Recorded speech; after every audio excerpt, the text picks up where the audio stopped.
Hi guys, welcome to another episode of Minutes with M&M. I'm Missan, this is Mena, and we're happy to have you back. Today we're going to be talking about one of our favorite shows, which is This Is Us. Yay! We missed that show so much. I think it ended last year, right? Yeah, it ended last year. If you haven't seen it, please check it out. It's just really good, well written, and fantastic acting all across the board. Today we'll be saying how we feel, talking about how we feel about each couple, like the major couples on the show, and yeah, let's get right into it. Yeah, so to begin with, we're going to start with, the people who without them we wouldn't be here. Big three. But yeah, let's start right with Jack and Rebecca, the parents, and arguably the main couple for like the first season before things evolved. But yeah, how did you feel about Jack and Rebecca? Did you like them? I did. I really liked their relationship. It wasn't all rosy. Like ultimately you could still tell like they were really trying to be good parents. They're really trying to do their best and talk things through. There were like some communication issues. Like Jack didn't tell Rebecca about all the stuff with the war. She didn't have any clue that he had a brother somewhere. And then Rebecca also didn't tell Jack that I guess we should give spoilers. I mean, if you're watching this, you have to be expecting spoilers. Come on. Like, God, you knew this was coming. Rebecca didn't tell Jack that she met Randall's dad. And the worst crime in the whole show. Yeah, so they had that communication problem, and I guess, I don't know, I think it was overly romanticized sometimes where they just wanted things to be... I don't even think they themselves romanticize. I think their kids romanticize their relationship, and they romanticize Jack because he died. Overall, I was generally fine with their relationship, but there were random moments where I was like, the writers are doing too much. I don't know if you remember, I think it was in the final season when they were having a fight, and then Jack spoils the show for her that she was trying to record, and then their kids are like, you guys have to get married again, and then they have like a marriage ceremony. I'm just like, excuse me, who lets their 3-year-olds tell, or 5, I don't know how the kids were. Parents? It was so extra. Like, you know what? Maybe if your kids saw you fighting like normal people, they wouldn't grow up with all the weird hang-ups they have in romantic relationships. Like, maybe that's what you guys actually needed. So you feel like kids should see their parents fight? Yeah, they should see their parents fight and make up. So like, obviously don't throw things at each other and scream, but like kids should see like fights in relationships modeled for them. That's exactly what happened. They saw them fighting. Kate was like, are you guys fighting? I feel like you guys are fighting. And then they're like, no, I'm just kind of angry with your like dad right now. Exactly. Like, why did you say no? We are fighting, but we still love each other. But they said they are angry. They literally explained that, but like the kids were like, no, you guys have to do this. I feel like they did that. Like, I don't know. I'm not gonna lie to you. The last little kids they brought, I was not enjoying them as much. I liked the original like 10-year-old big three, and then the teenage big three. But the last group, we've grown out of this. Come on, guys, we're older than this. Let's move past this. But no, you're right. They were really cute. They did too much sometimes, and they made me believe. You know what though? It's fine. I didn't really like Rebecca, but I really liked Jack. But Jack had very clear flaws, so I think overall it evens out to like a solid couple. Yeah. Okay. So Jack and Rebecca, good job. Let's talk about what happened when Jack died and Rebecca decided to disrespect the memory of her husband by marrying his best friend, the betrayer, Miguel. No, but do you know what happens when, maybe your friend gets with a guy that's so good, and then you ask, does he have a brother? No.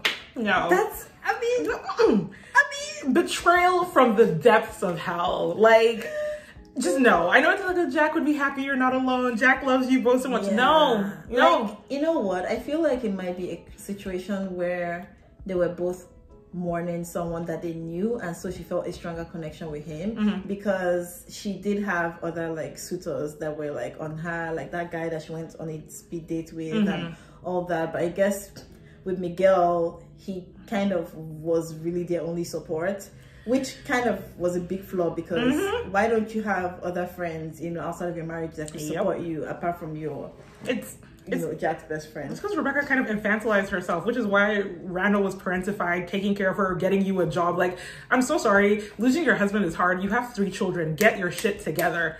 It's fine. Choices were made. She gets with Miguel, and I don't like them. I don't care how cute Miguel was. I don't care how the show tries to show us he's a good man and he took care of her when he was old. I don't care. He was a horrible husband to his first wife, and any semblance of goodness he showed to Rebecca just reminds me that he chose to be a bad husband to his first wife. So no, I don't like them. I don't root for them. I think they betrayed Jack, and if I was Jack, I would be haunting them from beyond the grave.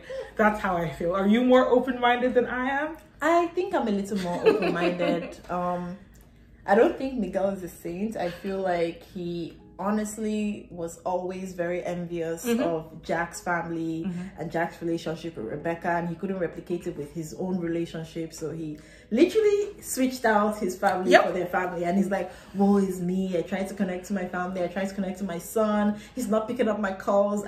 I know his address, but like, he's not picking up my calls. Like, I don't know what to do with that, but I feel like he was a strong support to the entire family, like the Pearson family. Yeah. See, so that's how I see him. I don't see him and Rebecca as a love story. I see him as like, we need some guy in this position to take care of us because dad is gone. So we're just going to manage Miguel. And I know a lot of people are going to be like, oh, you know, when you're older, you understand, or when you lose someone you love, it happens. I don't care, guys. Talk to 50-year-old men. Maybe she'll agree with you. But for now, no. Yeah, I feel like that's a very sketchy thing. Like, I don't care how you explain it. I don't care if they waited 8 years and then reconnected. Like, he should have just been a close friend of hers. And she could have like moved on. He could have still been in their lives as much as he wanted to. Like, I don't even want to imagine them having sex. Like, I choose to believe that they never had sex. I choose to believe that they spent their entire marriage in celibacy. And you can't change my mind. No, but what you said about him being envious of Jack is why I don't like them. Because I just feel like he always had a crush on Rebecca even when Jack was alive. That's true. Like all those comments about, oh, she has a great ass, or you're so lucky your family's waiting. So you're waiting for me to die. You are waiting to steal my... No, it's fine. It's like, this idiot. You're not... I will show you how to treat your wife well. Anyway, clearly we're not the biggest fans. But moving on to... Oh, sorry. Side note. It would be so cool to get like a more sinister spin on like finding out Miguel actually orchestrated the entire crock pot situation just to get into their lives. You know, he said, I want that and I'm gonna have that. But yeah, definitely Jack and Rebecca made entirely more sense than Rebecca and Miguel. And I'm glad that when Rebecca dies, spoiler, she walks right past Miguel and goes to her actual true love, Jack. Even in death, Miguel is in second place. Moving on. Next up, we have Randall and Beth, who are... I think to me really like the couple of the show, because yes, Jack and Rebecca are a big deal, but like Jack died 20 years ago, so we've moved on. I love them. We talk about them in our last video where we're listing top couples on television. Go check it out if you haven't seen it yet. But first of all, Black Love. Black Love. It's just, it's wonderful to see. And it was, you know, they were both very strong actors. Phenomenal. I loved their family. Like their entire family was just so cute and in a very realistic way. It wasn't like overly like romanticized the way the Pearsons did theirs. Like it was realistic. They had like conversations, they had conflicts, and you could kind of see both sides, and everybody just kept it real in that family, and I love that.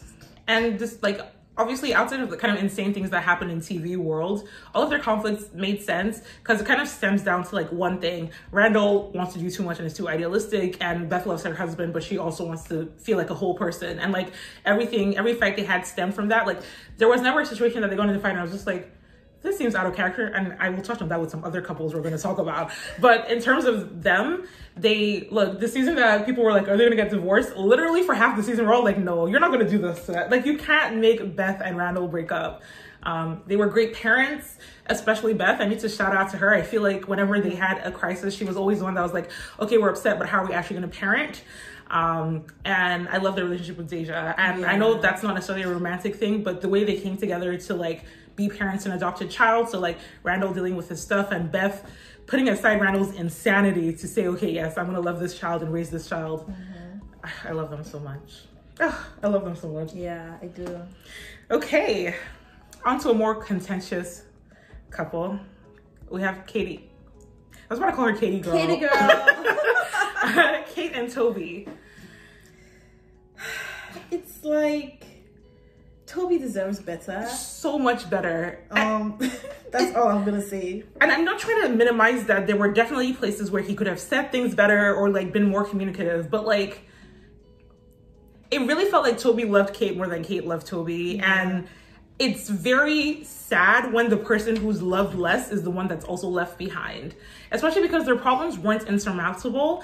Plus it was very much like, oh, it's the final season, plot twist. Like, no, I don't care about any of this. And then having Toby and Kate have a good relationship after their divorce where they're like making jokes on the phone and Toby's making comments like, oh, I was a better, like, no, this isn't funny. So why couldn't you just fix your marriage? Especially because Rebecca lives for like another decade. So Kate, you really couldn't have just moved to San Francisco?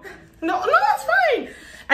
I dislike it so much because in season 1, Toby was a lot. Like, I won't lie, he was super pushy and extra. But one, Kate needed it. My girl was really just going to live in her shell till she died if someone didn't force her out.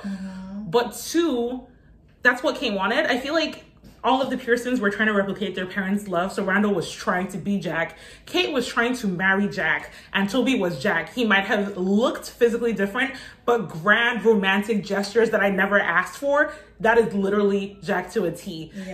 And I just feel like Kate never really appreciated the sacrifices that Toby made. Like, once in a while she'd be like, I love you too, but my guy got off his depression meds just so he could try and get her pregnant because it was the most important thing in the world for her to have a biological baby. But a year later, she's fine adopting, so why couldn't we do that before I almost died for your child? I don't know. Just feel like you said everything I felt about the entire situation. And even when they had their big argument, I was majorly on Toby's side, just because, first of all, where are you getting the money from? And it's like, that's the annoying thing of like marrying into a family where it's just like, it feels like it's the family versus you. Like, I'm marrying into your family, I should be part of that family too, right? And like, Kate just made decisions that were like, that just shown that she was thinking only about herself, because last Kevin is going to pay for something, even if, you know, they're down and out. And Toby was like, I need this job, it pays well, like, I'm happy. I think that's so important. Like, the episode where she's walking around imagining old Toby, like when he was depressed and making jokes about himself and unhealthier, and she's like, I miss that. And we went there Friday and Toby says, what's wrong with me now? My babe was looking at him because she really couldn't say there's nothing wrong with you. She's like, oh, you know the names of fancy wine, you're laughing with your coworkers. Do you want me to be depressed, Kate? Why do you only love me when I hate myself? What is that? Exactly. And you expect me to move all the way into this cubicle of a job and smile at you every day, telling me about how you love your kids are singing this song today, your kids are doing this, and like, I should just be happy. Like, I don't exist for your pleasure. Like, you know, 100. I'm a full person as much as I am like in this family with you. And it's just so frustrating because it's like, the reason that this works is TV magic. Like you said, Kevin is rich enough to take care of Kate. Apparently, people are hiring Kate to be leading entire academic institutions at a point, and she's, you know, leading curriculums for children with disabilities. Like, so she could have actually traveled to San Francisco and done that. Like, no, but she had to stay where she was already. It was just really frustrating because the show kind of says, see, it works out. Kate has a happy life and Toby comes back, but first he has to be super depressed and still lose the marriage that he wanted to save. I don't know. I'm sure Kate loved Toby in a way, and they both grew. I just feel like the way Kate grew was into being a real person that was kind of focused on what makes me happy and what do I want, as opposed to what's the best thing for my family. Because at the end of the day, when Toby does move back and is crazy depressed, and, you know, Kate is late for therapy sessions because she's loving her work so much, I'm not saying you need to like show all the gratitude in the world, but there should be a level of appreciation that I have sacrificed my happiness and dreams for you. And she did not give that at all. It just, and she also immediately moved on to her next husband, who we're about to talk about. Kate and Phillip. What was that? It was the writer saying fuck you to fans who have been watching the show for 6 years. Because, let's be clear, I love the actor that plays Phillip. He's hilarious. I love British people. He did a great job. What am I supposed to be doing here? We had 3 episodes about Kate's second wedding to a man that has no personality. like they introduced him as what, the head of the school or working with the kids, and they didn't show us enough to build this connection. First of all, like half of what they showed us was him being irritated with her, like as he should why are be you coming in late, like what's going on with you, and then all of a sudden that should grow into something. They had that one confrontation outside of the restaurant where he explains his background, and then that's it, like they're getting married. That's just insulting to Toby. I'm sorry, like that's just insulting. Like, she literally signs her divorce papers, goes to karaoke with Phillip, and at their wedding they sing our song. Okay, so basically what you're telling me is that you moved on from Toby to Phillip immediately without even thinking about the breakdown of your family. No, I'm sorry. Phillip, there's nothing wrong with Phillip. It just makes Kate look horrible. I'm so sorry. Like, the speed at which you left this marriage to a new relationship is just horrible, especially because Toby was still out here being depressed. The fact that Toby had to meet Phillip and have that whole conversation, like, I am not enjoying what you are putting out here, or even having Toby call her on her wedding day to Phillip to be like, you were right. Like, I'm so sorry. I think the writers were going for it. Sometimes it doesn't work and sometimes you move on. Then they should have broken them up in like season 3. Yeah. Like, having one season to put them together, just, it didn't slap. I'm supposed to think that this is Kate's soulmate, and all I can think is Toby made you happier than anyone ever made you before, but sure, this is the love of your life. The one that your mom can't remember. Okay. Congrats. Toby did all the work, because Kate was messy. Kate was whiny. It was either one problem or the other. Like, you're not the only one going through shit in life. Kate wasn't able to see herself as like an attractive woman before Toby, and it just, like, you know what, I hate when you do all the groundwork for someone to be useful and then they go and be with someone else. Like, so what was the point of all this? And then they throw Toby with some woman that I don't even think they gave her a name. Like, we just see her on screen, so we're supposed to be like, oh, it's okay, Toby's happy. Screw that. Like, no, I think my least favorite thing of the entire show is breaking up Kate and Toby. Yes, and if they had just broken them up and had Kate be single and kind of figure out herself, I still would have hated him, but it would have been fine. But the show wanted everyone to end up with a loved one or like a romantic partner, so this is what we get instead. So Phillip and Kate, no, I'm sorry. It's not your fault, Phillip. It just didn't make any sense. Let's move on to the man who didn't know how to find love, Kevin. I guess we should start with Kevin and Sophie. Kevin and Sophie. Again, Sophie deserves better. She had been through so much with this guy, and I feel like it was always clear how she felt on her end. Like, she was always into him since kindergarten. Literally, like, I don't know, he jazzed her or something. Like, she was just always into him, and he just would waltz in and like waltz out of her life whenever he sees fit. And like, I'm supposed to believe that, okay, now he's changed, and like, I don't know, like, it just didn't feel rewarding. Like, even like at the end, towards the end, when everybody was like, oh my god, you're getting loved, you're kissing now, I'm like, I would never speak to you again. Like, if it was me, if I was Sophie, I would be like, no. Like, even if my husband died, like, was the husband died? Her husband died. She had 2 divorces from 2 other men, and she was like, I guess this is it, Kevin, you're the one. Exactly. And it's just, I don't like messy things like that. It's just too much for me. Like, I would never trust you as a person, and Kevin was never a serious person to me. Like, how am I supposed to believe that now you're changing just because I see you carrying a baby, or like, I don't know. No, but you know, you're right. Like, think about it. They see each other for the first time after years at Kate's bridal shower or whatever, and at that point she's still married. Like, Sophie's still married to her 3rd husband, because she was married to Kevin, married to someone else, and married to this guy. Then months later, they see each other at the wedding, and that day they have a walk through the fields, and they realize our love is so strong, and that's it. I think it's just the familiarity, and you know, they were just both very, very tired of like the ups and downs, and so they were like, okay, we're going to stick together, and we're supposed to believe it's happily ever after for them. You know what? I feel like it's a How I Met Your Mother issue, where the writers had a plan that they wanted, and they didn't care what it took to get there. So like, Sophie was always supposed to be endgame, fine. The actress was unavailable because first she got pregnant, then she got another show. And instead of them to accept that, they had Kevin potentially be with other women and kind of have him build a foundation or even move on and be grown. But the moment they realized, oh, we can actually still have the actress come in and do this, they're like, okay, yeah, we're just gonna throw her in and it's gonna be okay. And it's like, no, we saw this relationship fail multiple times, and we've seen Kevin grow. I don't know. I think if they had been able to have the actress throughout the seasons the way they wanted, maybe we could have bought it. Or if they had accepted it wasn't meant to be, it would have been fine. But they wanted to eat their cake and have it. And we ended up with this weird story where everybody keeps talking about, oh, not everybody's love story is as great as ours. Your love story is a train wreck. Like, yeah, no matter how many flashbacks you show me, like, show me the present, show me what's happening right now. Like, you can't show me that, oh yeah, you guys have this nickname you guys call to each other, or like you guys have this place you drive to when you're feeling down. Like, okay, what's going on right now in your life? Also, like, I don't care if we were in love from 17 to 20. We didn't have developed brains. Like, the idea that because we were in love 2 decades ago means that we should be together now makes absolutely no sense. Especially after we already tried. Like, not once, but twice. And I don't know, it was just, no. I want to blame writing for that more than the actual characters, because there is a universe that I can see how Kevin and Sophie make sense. We just didn't see it happen.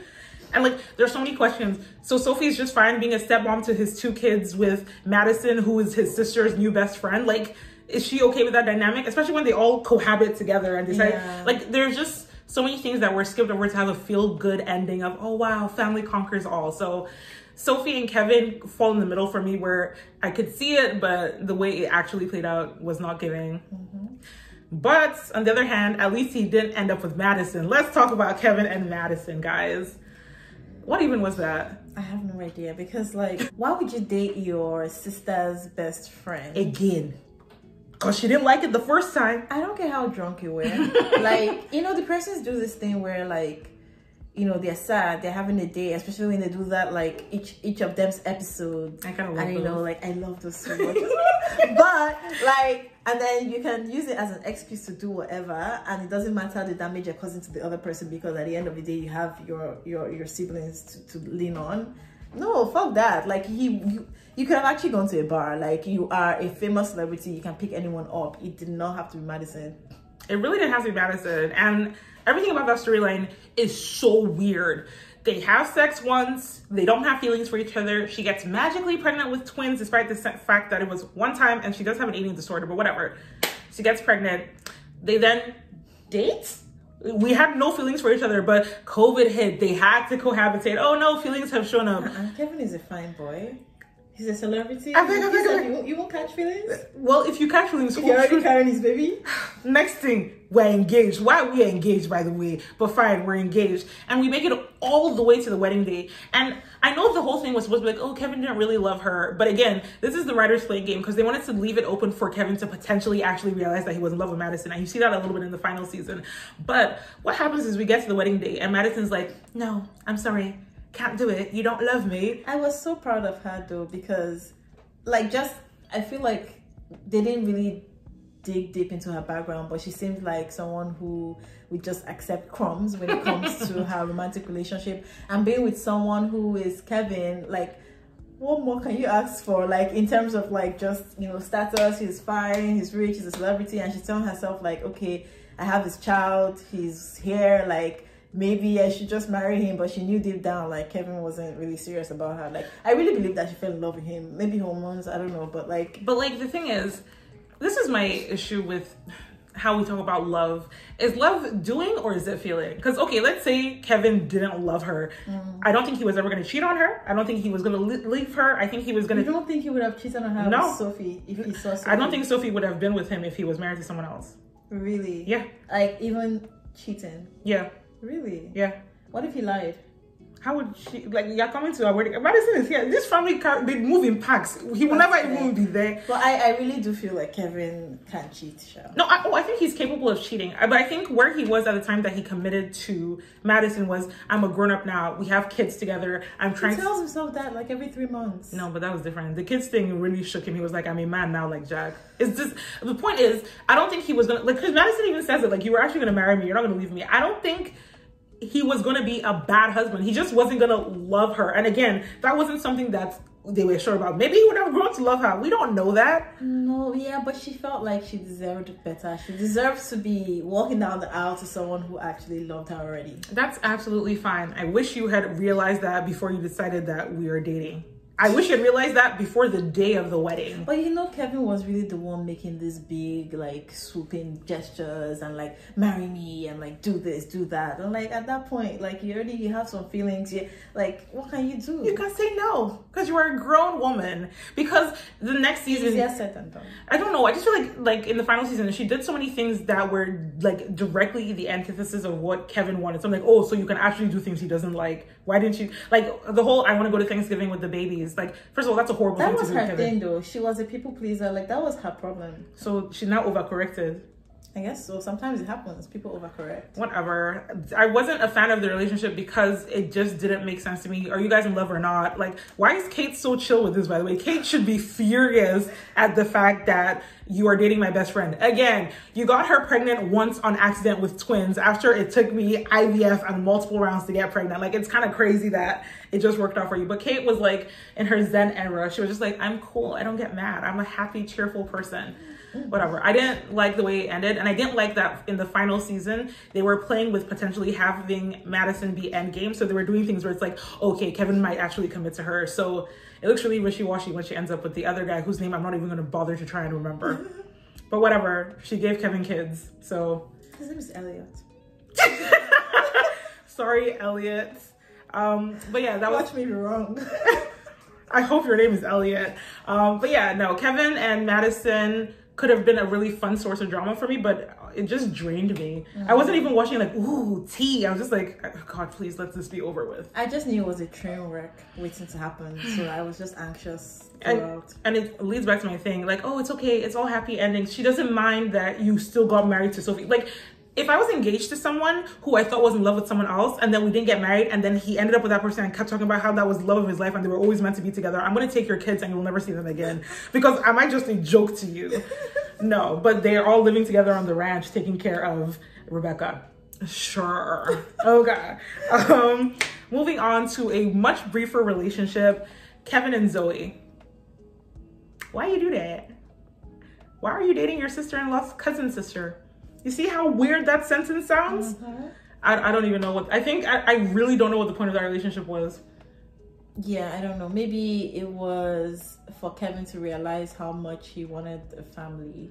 I guess so. But see, I think it was supposed to be like, oh, he's grown a little bit. But the issue is that after he grows with Zoe, he still does a bunch of childish shit with other women afterwards. So like, what was the reason?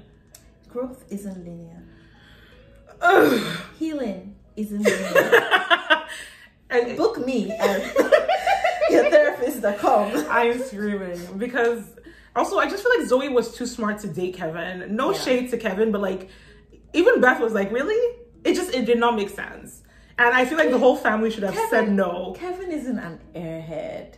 He acts like one sometimes, but I feel like what now happens is when you get close to him, you start to see little glimpses, and you know, once he gives you a crumb of, oh, I have 10% of emotional intelligence, you're like, oh wow, I can tame him, maybe. Like, no, I can fix him, I can heal his broken insides. No, Zoe was better than that. I do hate that when they broke up we never got to see her again. Yeah, like we got her like barely. Like we got to see, you know, Madison forever. She never left the show. We got repeated references to Sophie even before she got back with Kevin. Heck, even the vet whose name is currently escaping me, so I'll just have to put it on screen. No, I'll just Google it. One sec, guys. Even with Cassidy, she gets to come to the wedding and literally be there because she's Kevin's best friend now, which is great. I love Cassidy. I think I'd actually have preferred her to be endgame than the other two, but that's besides the point. Yeah, I feel like she was very pivotal to Kevin's growth because he tried to do the whole thing and she's like, bro, I'm not your big romantic story. Like, let's just stop right here. And exactly. I love that. Like, I love Cassidy and I'm glad that we got to see that. I wish we could have seen more of Zoe, and that also feeds into, I wish we'd seen more of Beth's life. Like, Beth makes a comment about how she has like 5 or 6 siblings that like we never see. Mm-hmm. We see the Pearsons all the time, every holiday. Bro, it's St. Patrick's Day and they're like, it's a Pearson tradition for us to hang out together. And we never see, the only person we saw from Beth's family was her mom and Zoe, who we never see again. So that was unfortunate. We even see Jack's secret never known, almost dead, but actually lost in war brother. Like Nikki gets a whole 3 seasons of storyline. We couldn't get someone from Beth's story. That's fine, whatever. Kevin and Zoe was fantastic. I love her. She was fabulous. Kevin actually gets a few points because he dates half of me. Like it raises his rep for me. So good job there. And that leads us to our final couple of the show, Deja and Malik. And I'm gonna let you talk first because you know how I feel about them. Yeah, so I feel like it was just like silly teenage love, and they made it so much more complicated once he had a child, and I was supposed to feel like this was a black man stepping up for his child. I'm like, no, this is a black kid who has been forced to, you know, turn into a dad, and they're talking about Malik like, oh my god, I have responsibilities, but now Deja has to take on those responsibilities as well. I really feel like it should have been maybe a relationship that shows Deja that, you know, love is out there, you know, you can feel all these feelings for someone else. But that's kind of how I feel. I feel like maybe it should have been entertained maybe for a few episodes, and then after a while, Deja would choose herself and her life and be like, you know what, I can't do this, I love you, but we're moving on. But I guess she didn't deserve, like, after all she had been through in her life, she should be with a guy and start raising his child. No, it pisses me off so much. I'm so sorry. This is like actually the couple I hate the most because first of all, I love Deja. She deserves so much, but she had already been through so much. You could have given it to Tess. Like, and I'm not saying that any child deserves to go through hardship, but I don't see why Deja had to already have been abandoned by her mom and having to do all these difficult things and adjust to being adopted and figure out what her life means. Yeah. And then she also gets to be a stepmom at 15. Like, what the hell is that? What was the reason for that? And then they actually have her end up with Malik. Like, she actually is having his baby and probably gonna marry him, and it's supposed to be cute because they love each other, and all I can think is she gave her youth to this boy. Yeah. And why couldn't it's good that they end up together though. Is it though? Would you have preferred for her to give her youth to him and then end up with someone else? Yeah. Really? Yeah. I would rather, like, they had just broke. Like, another thing is I wish she broke up with him. I hate that she really had very little agency in that relationship. Like, Malik breaks up with her because Randall makes it clear to him that it's not what's best for Deja. Like, Deja was gonna, like, drop out of high school or graduate early to be with this boy and raise his child. Like, this is my Deja? No. My Deja? Like, it just infuriated me. And, like, I get it. Sometimes things happen. Sometimes there are teenage dads and they should be allowed to have lives. But if you are a 15, 16-year-old with a kid, I think your priority should be getting through school and not managing your long distance relationship with your girlfriend while fighting your baby mom who wants to watch the kid sometimes. Like, there's so much going on in Malik's life, and you know, he was also trying to do great things. This is my favorite thing about This Is Us. Everybody can do anything they want to be. You can be the president, you can be the first boy on the moon, but he's trying to do all these things and also balance the relationship with Deja. So Deja now has to accept being second place. No, third place, because second place is the baby. So now you're in third place because he also has to pay attention to his career. It was just, I just hated it so much, and I hate that the outcome of that story was them still getting together. Like, why couldn't Deja have some wholesome love? Tess got to have wholesome love. I guess maybe they were trying to say that life is messy and sometimes these things happen, but if you are meant to be, you would make it work. Whatever. I love Deja so much, and I wanted to have her have lightness, and I just feel like she didn't really get a storyline that's centered just a joy in something. Hell, you know what? Give me a storyline where she goes to Beth's dancing class and it makes her happy. Everything around her was always so hard. And I hate it so much because it felt unnecessary. And you know, I get it. Lyric is a fantastic actress. She killed the role as Deja. She's also the oldest child in the, like, future storyline, so it's easier to give her more stories. I just really, I kind of wish they swapped it. I wish they had Deja be gay and have to, like, figure that out and, like, come out to her parents and feel the, like, warm reception. And Tess is the one that, like, wants to be a stepmom at 11 and her parents deal with that. Like, it's just, these are not comparable difficulties. And, but yeah. Look, did you guys see Deja crying so hard when, you know, she didn't get to see the baby anymore because the baby wanted to talk to the baby's mom, Jennifer? No child should be going through that, but it's whatever. It was surprising to me how long Randall and Beth let it go on. They were like, oh, we can't do anything about it. I'm like, yes, you can. You can lock her in her room, but it's fine. So yeah, those were our thoughts. And let us know in the comments if you agree with anything, if we were harsh to a few couples, or what you think about any of the couples we mentioned. If you haven't seen the show, let us know if you're gonna watch the show. You should. But either way, just let us know what you think in the comments. And don't forget to like and share and subscribe. And we'll catch you in the next one. Thank you guys so much. Have a great rest of your day. Bye.